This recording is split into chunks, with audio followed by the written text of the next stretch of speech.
ये शोल्डर की normal adduction तो कहीं और टेस्ट करेंगे, लेकिन आज का हमारा टॉपिक है शोल्डर की हॉरिजॉन्टल एडक्शन। हॉरिजॉन्टल बार-बार कह रहा हूं, यहां से इस बार। तो एक ही मेजर मसल ऐसा है जो कि शोल्डर की हॉरिजॉन्टल एडक्शन करवाता है, और उसका नाम है पेक्टोरलिस मेजर। सामने आपके नाम लिखा हुआ है। और दूसरा एक थोड़ा सा मसल इसकी असिस्टेंस का रहा होता है, थोड़ी सी इसकी हेल्प का रहा होता है शोल्डर डेल्टोइड के एंटीरियर फाइबर, लेकिन वो बिल्कुल माइनर रोल है, इसलिए उसको कंसीडर नहीं किया जाता। आपने सिर्फ किसको देखना है? पेक्टोरलिस मेजर को देखना है। पेक्टोरलिस मेजर के दो हेड्स होते हैं, यानी दो जगह से ये ओरिजिनेट कर रहा होता है।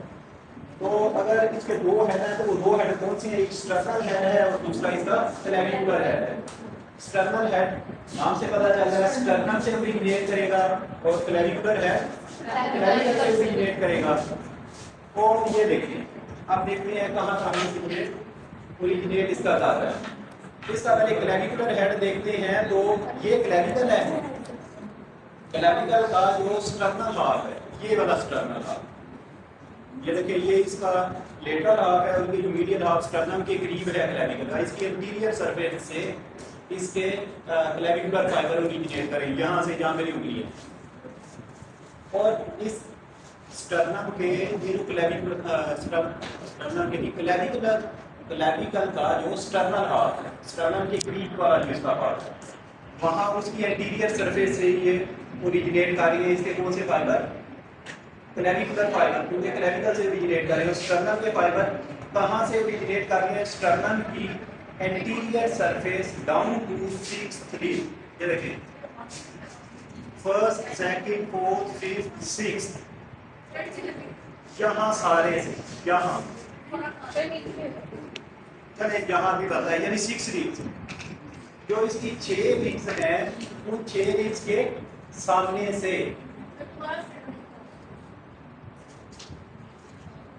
ये रिब्स हैं 1 2 3 4 5 6, यहाँ भी 6 बनती हैं, ठीक है। इन रिब्स की एंटीरियर सरफेस से पहली 6 रिब्स, और क्या ये कोस्टल कार्टिलेजेस हैं जिन्होंने अटैच किया हुआ है इन रिब्स को स्टर्नम के साथ। ये कोस्टल कार्टिलेजेस, कोस्टल कार्टिलेज 2 से लेकर 7 तक, रिब्स कौन सी थी? 1st से 6 तक, और कोस्टल कार्टिलेज 2nd से 7 तक, इन सब से ओरिजिनेट कर रहा है इसका स्टर्नल हेड। ओके,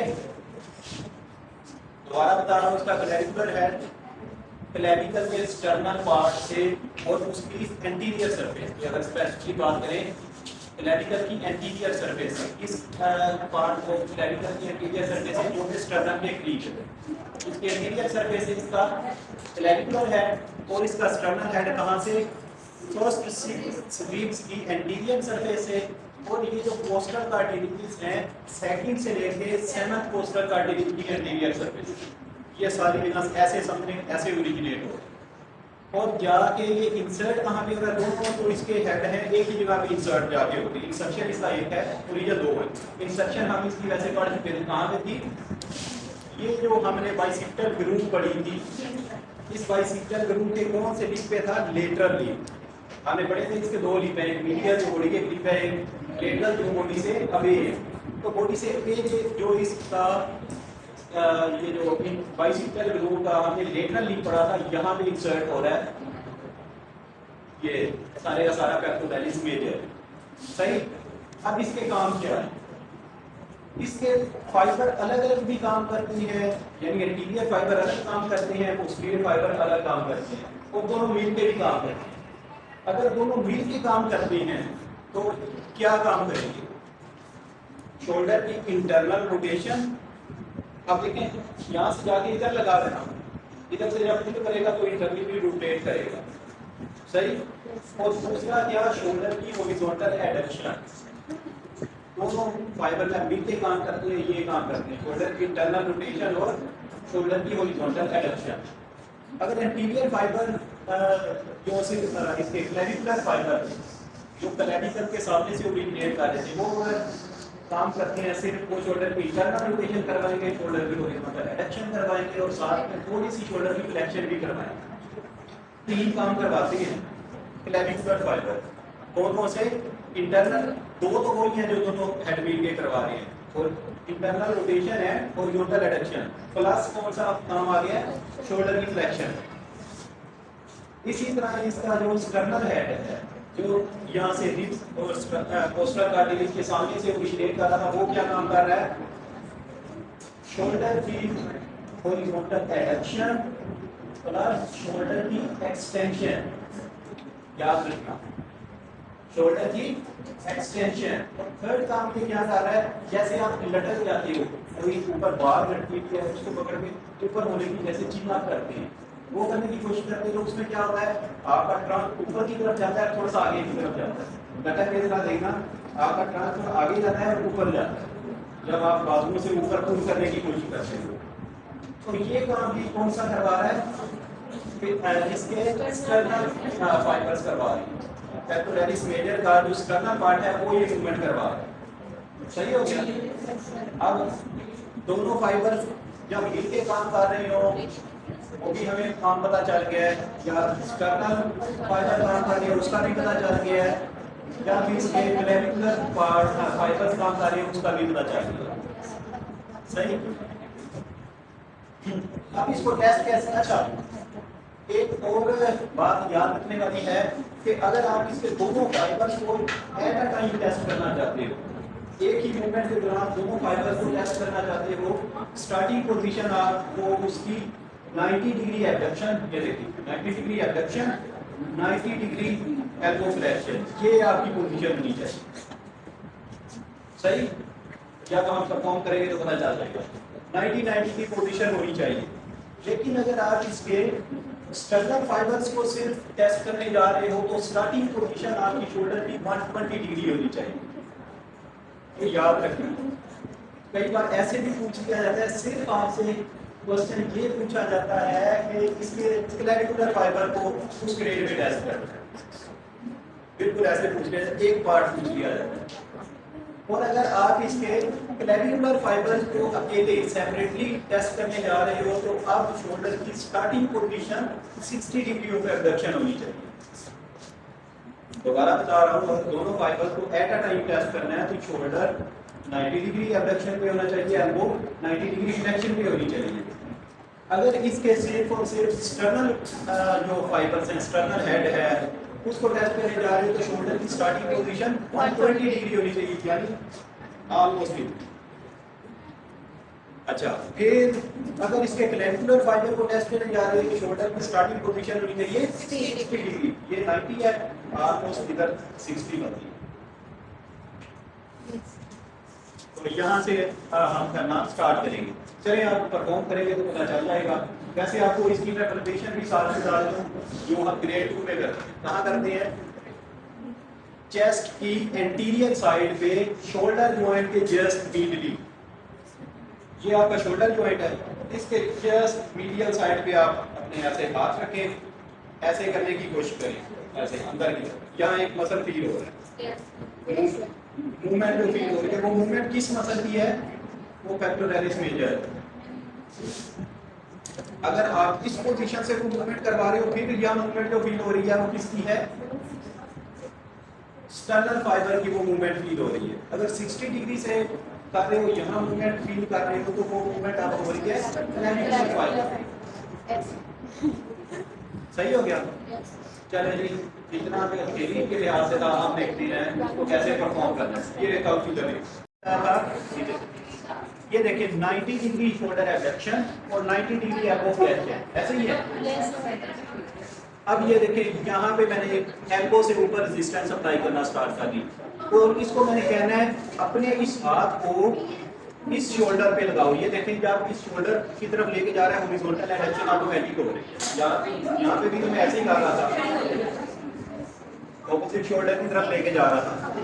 ये देखिए, यहाँ से ग्रेड 5 चलो करो, इस हाथ को इधर लगाना। ये देखिए, मैं अभी खुद रेजिस्टेंस नहीं लगा रहा, आपको पता है कितनी रेजिस्टेंस है, ग्रेड 4 और 5 सही है। 5 4 हो जाएगा। यस ग्रेड 3 में क्या होना है? मैं अब छोड़ दूंगा, खुद लगाओ। ये अगर लगा दिया, क्योंकि यहाँ से देखें ग्रेविटी एक्ट कर रही, यहाँ से जब ग्रेविटी के अगेंस्ट किया था, तो यहाँ से अगर इधर तक पहुँच गया तो इसका मतलब है ग्रेड 3 है। ग्रेड 2 में उधर मैंने पहले ही लिख दिया है कि ये देखें, इसी को मैं बार बार आपको एक बात समझा रहा हूँ कि जितने ग्रेड हो सके एक ही पोजीशन में टेस्ट कर लेंगे, तो ग्रेड 2 तो क्या नहीं है, इस पोजीशन में हो सकता है। रेंज कंप्लीट नहीं होगी लेकिन हो जाएगा। चलें अगर लगाने की कोशिश करें। ये देखें, ये अगर लगा लिया ग्रेड 3 में है, अगर ग्रेड 2 में होगा तो बस इधर तक ही आएगा, इससे आगे नहीं लेके जा सकते क्योंकि रेंज नहीं कंप्लीट होती है ग्रेड 2 में।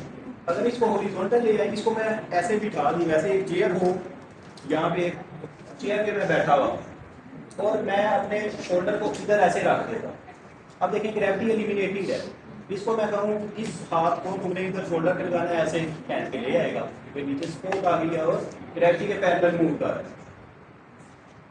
सिटिंग में ये टेस्ट हो सकता है और इसमें रेंज इसकी कंप्लीट हो जाएगी, लेकिन क्योंकि हम प्रेफर यही कर रहे हैं कि ये पोजीशन में जितने हो सके परफॉर्म कर लेंगे, तो इसी में हम इसको कहेंगे जब लेके जाओ, अगर नहीं वहाँ तक जा सकेगा, रेंज कंप्लीट नहीं होगी, यहाँ तक आएगा या यहाँ तक आएगा या यहाँ तक आएगा, लेकिन इधर तक कंप्लीटली पहुँचेगा तो ये ग्रेड 2 में होगा। ग्रेड 1 में हमें पता है क्या होगा, पल्पेशन होगी। तो पल्पेशन हमने कहा था ये शोल्डर ज्वाइंट है, ये शोल्डर जो है कि जस्ट मीडियल और चेस्ट के सामने की तरफ ये होगी, इसको कहेंगे इधर हाथ लगाने की कोशिश करो, ये जब करेगा हिलाओ थोड़ा, यहाँ पे ये एक मसल फील होता है और बड़ी आसानी से ये मसल, क्योंकि इतना बड़ा ये मसल है, ये सारा एक ही मसल है।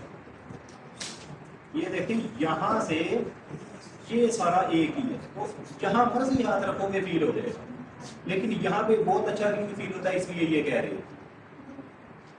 सही है। अब यहाँ पे मूवमेंट तो कोई नहीं इसकी होगी, आप इसको कहेंगे उठाने की कोशिश करो, ये कोशिश करेगा, मूवमेंट तो होगी नहीं क्योंकि स्ट्रेंथ ही नहीं है मसल के अंदर, लेकिन यहाँ आपको कोई चीज दिखती हुई फील हो जाएगी, तो ये ग्रेड 1 में होगा। और इसी पोजीशन में अगर हम इसको कहेंगे ग्रेड 0 में लेके जाओ, लेकिन आप देखें इसकी ये पोजीशन आपको कुछ मेंटेन रखनी पड़ेगी क्योंकि ग्रेड 0 में तो बिल्कुल पैरालाइज है मसल, आप ये इसकी पोजीशन बनवा के रखोगे, इवन के ग्रेड 1 में भी ये बनवा के रखनी है, ग्रेड 1 में भी बनवा के रखनी है, वो उस टाइम भी मसल में इस पोजीशन को मेंटेन रख सके। ये पकड़ के रखनी है, फिर इसको कहना है ये करो, ये उठाने की कोशिश करेगा, दबाना तो आप नहीं ना, सिर्फ होल्ड कीजिए। तो ये जब ऐसे करने की कोशिश करेगा, अगर यहाँ पे मूवमेंट फील होगी तो ग्रेड 1, ना फील हुई तो ग्रेड 0। दोनों हेड ऐसे ही टेस्ट होंगे इकट्ठे जब टेस्ट कर रहे हो। और अगर आप इसके सिर्फ स्टर्नल हेड को टेस्ट करने जा रहे हो, स्टर्नल हेड ये देखिए ये 90 डिग्री एबडक्शन है शोल्डर की, ऑलमोस्ट ये 120 90 से ज्यादा इसकी शोल्डर की एबडक्शन पोजीशन में थी 120 ऑलमोस्ट बिगर वन। और इसको हमने क्या कहना है, मूव योर आर्म, ये स्टर्नल हेड के वो सामने लिखा है, move your arm down and inward. इसकी डाउन एंड इनवर्ड मूवमेंट कौन सी होगी, अपोजिट हिप की तरफ इसका ये जा रहा होगा ऐसे। ये देखें यहाँ से आर्म देखें कहाँ जा रहा है, डाउन भी जा रहा है और इन भी पहले बॉडी की तरफ आ रहा है और डाउन उस तरफ जा रहा है, क्योंकि स्टार्टिंग पोजीशन इधर, यहाँ से ये जा रहा है। आपने क्या करना है, इसकी इस पोजीशन को रेजिस्ट करना है। ये देखिए इसका जो बाजू अंदर की तरफ जा रहा है, आपने फोर्स लगा के बाहर की तरफ इसको रखने की कोशिश करनी है। नीचे की तरफ जा रहा है तो आपने फोर्स ऊपर की तरफ लगानी है, डायगोनल फोर्स लगानी है, ऑब्लिक फोर्स जिस डायरेक्शन में जा रहा है उसके उल्टे साइड पे फोर्स लगानी है। और सबको ही पता है उल्टे साइड पे ये रेजिस्टेंस लगा रहे हैं, चलो उधर लेके जाओ, बोल ये देखिए अभी इसकी ना ये 120 की पोजीशन नहीं थी, इसलिए यहाँ से स्टार्ट, यहाँ से होना है। चलो आप लेके ये देखेंगे, ये उस तरफ लेके जा रहा है, मैं बाहर भी फोर्स लगा रहा हूँ और थोड़ी सी अपवर्ड भी है, ऐसे ही ग्रेड 5 4 3 2 1 0 हो जाएंगे, सल्फेशन यहीं पे होगी सब। अब आते हैं क्लेविकुलर फाइबर, इसकी अगर टेस्ट करनी है, ये 90 डिग्री की पोजीशन है, ये 20 ये 60, तो यहाँ से इसको आप कहना है अपवर्ड एंड इनवर्ड लेके जाओ, यहाँ से ये ऐसे लेके आए और मैं रेजिस्टेंस इधर अप्लाई करूँ, सही है। चलो देखिए आओ, ये देखिए इसकी ऑपोजिट साइड पे मैं रेजिस्टेंस अप्लाई करूँगा, इसकी ग्रेड 5 को 3 2 1 किया हो जाएगा। सिर्फ आपने ये एंगल याद रखना। अब इसको सिटिंग में देख लेते हैं, बैठो। सिटिंग में तो ये आमतौर पे मुश्किल होते हैं क्योंकि वो शोल्डर की डिसलोकेशन के चांसेस होते हैं। ग्रेड 5 4 तो मोस्टली, बल्कि ग्रेड 3, ग्रेड 5 4 3 ये मोस्टली परफॉर्म कर लिए जाते हैं इसमें ऐसे ही सुपाइन लाइन। अगर सीधा कोई पता लेटा है तो सुपाइन लाइन पोजीशन, ये मैं लिख देता हूँ। ये क्रिकेट कंडीशन बार बार आगे आएंगी, रिपीट हो रही होगी।